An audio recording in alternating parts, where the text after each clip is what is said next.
особо так. Если получается, что менять? Наверное, так думал. Ну, если уровень у тебя поменялся, если, и те партнеры, которыми я раньше тренировался, такого уровня сейчас и в All-Stars нету, можно сказать. И ребята, Алекс завершил, можно сказать, Илир ушел, там многие ребята UFC ушли.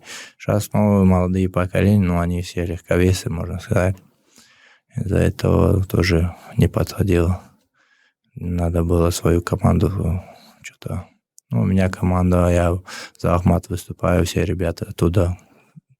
И Мурат Бичуев, и все ребята там, кто я захочу, чтобы мне помог, они все рады мне помочь. В этом бою против Уитакера кто тебе помогал? Вот основные спарринг-партнеры твои. В начале этапа, конечно, Абубакар Вагаев, и потом он в середине кемпа чуть травму получил, там, по-моему, мышцы